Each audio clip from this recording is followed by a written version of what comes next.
Assalamu alaikum wa rahmatullahi wa barakatuh. Welcome back to part 2 of this edition of Real Talk, when I'm talking about cancer and how cancer impacts individuals and families.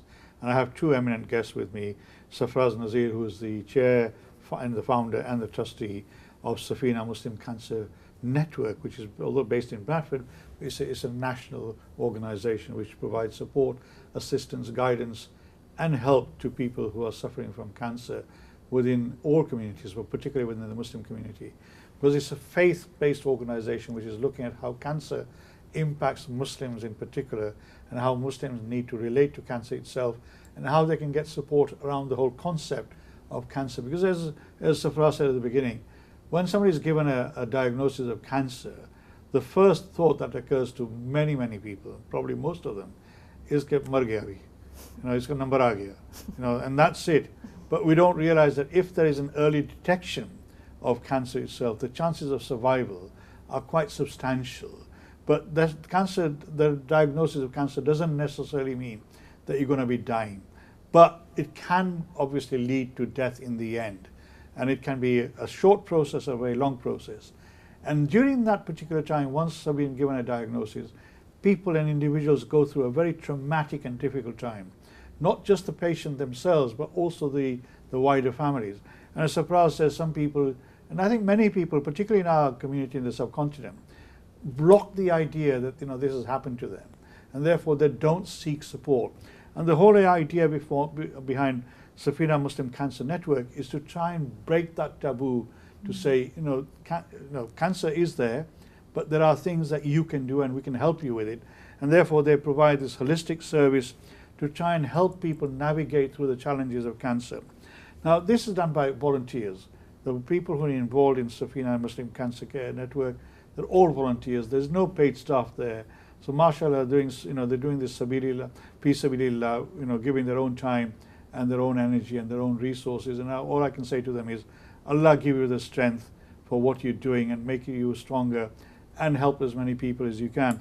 Now, coming back to, Farida, you've not had much chance to talk about how women react to issues of cancer. Men will react differently. I know for a man, as I said, I often wonder, Allah na kare, if I'm diagnosed with cancer, how do I respond to it? Right? We know that those people who've got a very positive attitude, and I've had friends who've got cancer, and they've got a very positive attitude, they seem to have a much better lifespan and outcome to those who had negative attitudes. And I've had people that I know very, very closely who, when they've been diagnosed with cancer, and they just give up on life, right? And they said, "Nahi, main to marne wala hu, so I don't want to do anything." How do women respond to cancer? Obviously, if you're one of the helpers and supporters, you see there's a difference? Is there a difference? I think a lot of it will depend on your individual personality. And I will say, as a personally, I've gone through cancer myself. Oh, sorry, I didn't realize. Yeah. Alhamdulillah, as I say, your faith really kicks in, whenever anybody gets diagnosed with cancer. And I think it's a real test of your faith as well. You need an anchor to hold on to. And I think, for some people, they want to know everything, around, what the cancer is, what the prognosis look like, what the treatment options look like. And for other people, they can only handle a bit of information at a time. But I think irrespective, it's still important that you don't, put your head in the sand, that you do seek support. And even if you don't want to know the minimum amount about your cancer, what you might not appreciate is that it will stick a toll on you, not just physically, but it takes a mental toll and an emotional toll. And we're human, so all of those things need to be addressed. You have to look at it from a holistic perspective. And then you also have to factor in, if you're a female, you're more than likely to, worrying about your children. What's the impact going to be on them? What's the impact going to be on your spouse? How are you going to, sort of break the news? And again, depending on how young or old your children are. And certainly one of the trustees, Zahida, who was diagnosed with cancer, she's got children. One of the initiatives that she's also involved in at the moment is putting together a book in terms of how to, explain cancer to children from a faith-based perspective. So I think it is important that as females, and I think females generally are fairly resilient. You know, you go through so much in life, you know, I mean, gosh, you know, you give birth to children, you know, that's a huge experience. So I think, you know, many females probably do take on board, you know, the diagnosis, and I think their immediate thought generally is not for themselves, though. It's always about, oh, what does this mean for my family? What does it mean for my children? For women, that's going to be very Absolutely. important, especially if they are mothers, like you say, Absolutely. and carers within the family. Yeah, And totally. if the family relies on the mothers Yep. and the carers within the family, Yeah. and that's going to be, and I mean, the Princess of Wales, for example, is a Yep. shining example. Yep. And I'm sure everybody's heard of her, if not Chris Hoy. She was diagnosed with cancer. Yep. And she's sort of now back and in circulation slowly as well. Yep. So, you know, do we need to have some, I mean, I'm sorry about, obviously, look, mashallah, very healthy. Thank you. And Allah keep you healthy as well. But obviously Ameen. some more models, sort of examples of people like you, sort of role models for people to see you can overcome. Totally. Right? Totally. And how difficult was it for you when you were told? I mean, it must have been. It wasn't easy. I think for me personally, it wasn't easy because my diagnosis came literally a month after I got married. Oh my So it had goodness. huge implications in terms of my relationship as well. But you know, I can certainly understand some of the fears and stigmas around cancer because again, you know, whether I was fine to talk about my cancer, you know, certain family members were not, they weren't as comfortable. So, you know, you have to take all of that on board. But yeah, it's a tough challenge, but you know what, one of the things, this is why I think faith really kicks in then, you know, because you accept that Allah will put people through lots of different trials, and going through any kind of illness, you know, that is a challenge in itself. And through it, you get definitely. expiated of your sins as well. Definitely, yeah. So like Allah says, there's care in everything, you know, whether it's something good happening to you or, you know, something that you consider bad. You know, and through that, inshallah, you know, your faith gets stronger, but you also learn that, you know, these are things that are treatable. Like you've mentioned already, cancer is survivable. You look at the statistics now, you know, more than, you know, I think if you look back 20 years ago, the chances of surviving cancer now are more than 50%. They're much better than we were. Totally. Yeah. But the chances of surviving cancer will also be very dependent on, you know, your diagnosis, and that's why it's really, really important that you actually, you know, as Cancer Research UK say in one of their presentations, they always talk about if there's anything that's not normal for you, you need to go to your GP, whatever that is for you. You know, whether you've had a cough that's been going on for so long that's just not resolving itself, whether there's a particular pain, you go to your GP because that's your first port of call, and then, you know, obviously you'll then determine whether it's something to be worried about or not, but not to bury your head in the sand. I think that's really important, and I think certainly if we look at the kind of you know, cancer screening programs that we have available in the UK, we're really fortunate. You know, you've got breast cancer screening, you've got cervical cancer screening, you've got bowel cancer. All of these programs are designed to, you know, pick up these signs and symptoms early, you know, but they're only going to work if you actually make use of them. So we definitely would encourage people that, you know, you take advantage of these when you get into them. Actually, you've raised a really important point. I mean, so far as these screening facilities are there. Now, I know until recently, the prostate screening wasn't around, and you had to specifically ask for it in order to find out whether you had a prostate or not, enlarged prostate, and then whether it was cancerous or not. Do you feel that our people are slightly negligent or deliberately, because they don't want to hear the bad news maybe, that they don't engage in the screening process? That applies to men and women as well. I think there's an element of fear. Right. You're right. A lack of awareness, maybe a lack of education in terms of, for example, women, in terms of going for their screening, that they can ask for a female doctor, you know, in terms of the questions to ask, their rights.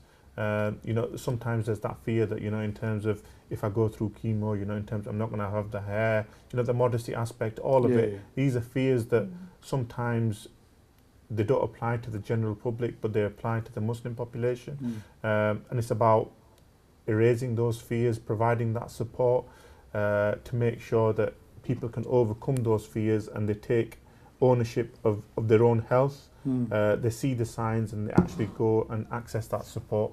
And I think one of the other things that I did want to mention was in terms of faith and in terms of the support aspect is and about people feeling lonely as part of this journey is that it's our duty as Muslim brothers and sisters to make sure that when somebody's impacted by a calamity, and cancer is probably one of the greater ones because it's, you know, there's that fear that what's going to happen next, what stages am I going to go through. That's when a person's iman wavers, and we need to make sure that within our communities we've got them support networks to be able to support that person through that journey. They've got the right support, they've got the resources to be able to ask the right questions, and then they're able to access the services at the right time. This is where somebody is given diagnosis of cancer and somebody say, why me? Allah, what have I done wrong? I suppose that's the type of question that then questions whether how strong is your iman, I suppose, and how you respond to it. And we actually did a webinar just based on why me, in terms of why has Allah sent this on me, and it was done with an Islamic scholar who went through in terms of why people who are tested are the ones closest to Allah subhanahu wa ta'ala. As Frida's mentioned, it's a way to expedite one's sins. Allah doesn't burden a soul more than it can bear. So all of these things, but it's also about staying strong. So are you working closely with any particular scholars around in this area? As we were talking whilst we were off air, we've got a series going on at the moment which is about preparing for death. So we did the first part of that, which was around Islamic wills, and then we've got another series on Wednesday, online webinar around ghusl, preparing for death, the rites of burial. We did that with the Hafiz Gul, who's from Nottingham. We've got in-house scholar Hafiz, Dr. Hafiz Atar Hussain Al-Azhari, who's a researcher, who's written a number of books for us, articles for us online, and he's also done a number of webinars for us as well. I mean, I know, for example, I've often heard scholars say that if somebody dies from cancer, then automatically Jannati ban jate hain. And this is something that, I think is a source of comfort to a lot of members of the family, there's no doubt about it. But before the death comes to that individual, there's lots of issues that they and the family need to be aware of. And as Farida says, cancer can be something that allows you to research, go deep down within yourself and look at where your iman is, where you stand with your iman, and actually can help you strengthen your iman. There's no doubt about it, because if you read the Quran, and understand it, there's a lot of information in the Quran that tells you about why and wherefore, etc., and how Allah sort of treats you and how you'll be treated after you've lost your life and you passed away. So that's something that should help you mentally as well. Now, obviously, coming back to some of the more practical stuff, I mean, you work with mosque and scholars. How do the mosque react to what you're trying to do and achieve? So it's an interesting question in terms of what our vision for us generally as Muslims, what a masjid should be. It should be a beacon within the community that, whether it's mental health, whether it's cancer, or any type of illness or any type of issue that me, you or anybody else faces, the first point of call in terms of support should be the imam. But that's not always generally the case, where a lot of masjids, they'll do the Jummah khutbah. I've always said that our masjids are just for namaz, and that's what they're supposed to be there for. They're supposed to be community hubs. They're community hubs. So we did the first community awareness session where we trained volunteers up, and as part of that we had 4 or 5 imams from Bradford there as part of that session, where Cancer Research UK went through the stigma, went through the taboos, and to be honest with you, it was the first time they were hearing it, and I think the follow-up now is to see, actually, have they applied any of this learning? Have they been able to have this conversation? Have they been able to have these conversations as part of the Jummah khutbah? Or do they know people within their communities who they're shepherds for, that actually who's impacted by cancer? Can I offer them support? And I think that's where we need to be, that, imams who are leaders, that they provide that support to our community in terms of a holistic chaplaincy service.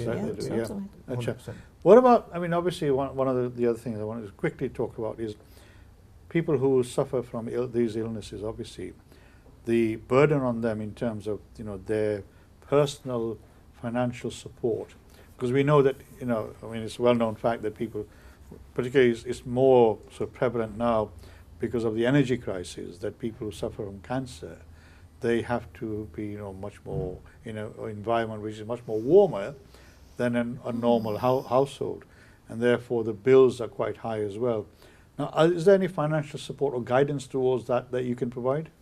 So this is part of the, the bigger health inequalities issue that needs to be looked at in terms of health inequalities our communities face. In terms of us, we're a small startup charity, so in terms of providing that sort of support. No, I'm not saying do you give them money, I'm saying do you give them advice on where they can go? Yeah, so obviously we can signpost them to Macmillan. Macmillan provide elements of funding to people who are going through that journey, and if not, they're able to provide and signpost to relevant organisations who provide that support. But it's part of the bigger issue, in terms of health inequalities. Those impacted by illness are the ones who are less likely to access services, but they're also the ones who are likely to be at the bottom of the spectrum in terms of their financial status as well. Well, we know that members of the black and ethnic minority community are in the sort of socio-economic structure. We're quite low down in the majority of cases. So, but I mean, now just look, you mentioned Macmillan, for example, then you've got the Marie Curie Cancer Research UK. Now, Macmillan, I know, is a massive organisation. They have a huge budget. Marie Curie, you've got a big budget as well. Now, these are sort of mainstream organizations. Are you doing any work with them to try to make them more aware of some of these issues that you've raised, so they, as a mainstream organization, can also incorporate some of these issues in their service delivery plan? So we did a 3-month research project with Macmillan, looking at cancer within Muslim communities. We've been in conversation with them about how learnings from that can be taken forward. And I think Macmillan have been doing an internal review of their own, looking at how they can meet the needs of ethnic minority communities in a different way, because they understand the challenges that are faced, that theirs is a national approach for everybody, whereas the need for a Muslim community, people from BAME background, Muslim background, it's not going to be the same for people maybe from a white background who live within this country and the challenges that they face. Yeah, I know.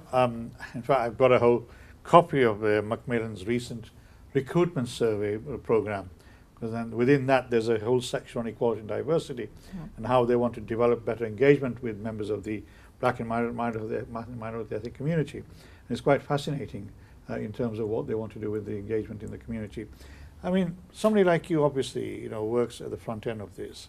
You've got his background in sort of working with the medical sector, I believe. Yeah, pharmaceutical. Pharmaceutical companies, right? She describes herself as a licensed drug seller. No, legal drug dealer. Legal drug seller. Now, obviously, having gone through the process, unfortunately, through the process, mashallah, it's nice to see you looking healthy, and Allah keep you healthy like that. But your experience having gone through the process, how did you find the statutory organizations responding to your needs? I mean, I think because I'm educated, obviously, you know what, I'm quite happy to sort of ask questions when they're needed to be asked. I'm quite happy to challenge. I was very fortunate at the time that I also had private healthcare, which gave me additional opportunities, which is not to say that you wouldn't get the same level of service under the NHS, which you would, but there was a level of additional scope that I had just because of the private healthcare. But I found that, yes, when I was looking for additional support, so the NHS is very good at giving you the physical treatment, but they can't always step in when it comes to the emotional and mental health care. And at the time, it would have been amazing if, Safina had been around, because I think that would have helped me massively. But there were other smaller breast cancer related charities that I then reached out to, and at the time I was living down south, and they were very, very helpful.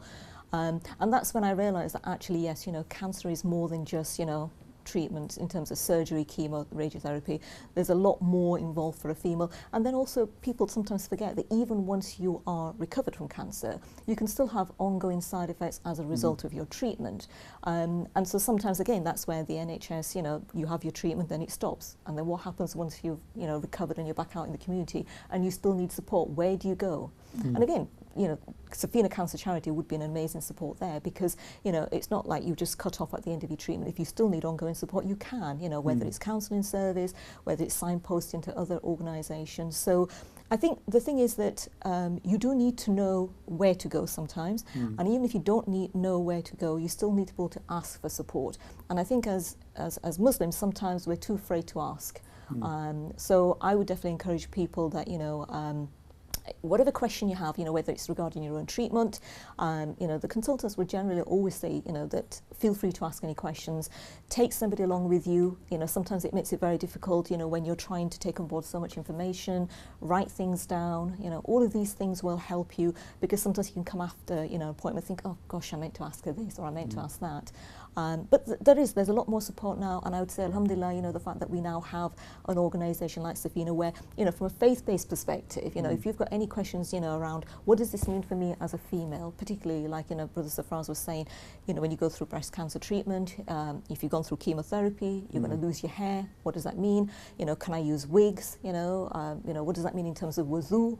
Praying namaz? There's all these sort of questions which, outside of the faith, for an NHS, specialist or consultant, they're not going to answer that question. Well, they're going to think it's a bit of a non-question for them. Exactly, really. yes. So this is where, as I say, the faith-based really kicks in. It's the smaller things for them, but for us, they're major things, really.